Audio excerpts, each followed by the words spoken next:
Alright, let's dive into one of the oldest and most mysterious engineering stories ever told, the building of Noah's Ark.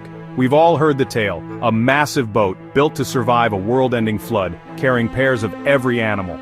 But have you ever wondered, did Noah actually use math, or was he describing something a little more cosmic? First up, let's look at the specs. According to the Bible, the ark's dimensions were 300 cubits long, 50 cubits wide, and 30 cubits high.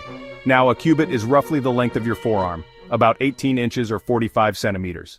So, that makes the ark about 450 feet long, 75 feet wide, and 45 feet tall. To put it simply, that's longer than a Boeing 747 and almost as tall as a 4-story building. But could you really build something like this, thousands of years ago, with ancient tools? Well, here's where the math kicks in. The ark's length-to-width ratio is 6:1. Modern shipbuilders will tell you, that's actually pretty ideal for stability. Coincidence? Maybe or maybe not. Or maybe... Now let's get a little wild. Some researchers think the ark's dimensions might not be just about building a giant floating barn. There's an idea that the numbers are symbolic, tied to ancient astronomy and the movement of the heavens.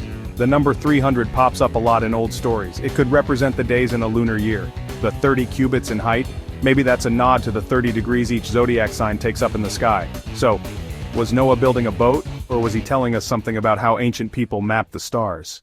Here's the myth-busting part. Archaeologists haven't found the ark, and most historians believe the story is more legend than literal history. But the math? That's real. Someone somewhere knew enough about geometry and proportions to describe a structure that could theoretically stay afloat.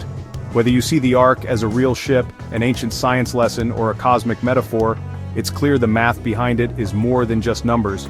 So next time you hear the story of Noah's Ark, remember, there's a whole universe of math, mystery, and maybe even a bit of astronomy hiding just below the surface. Thanks for watching, and keep questioning the stories you think you know.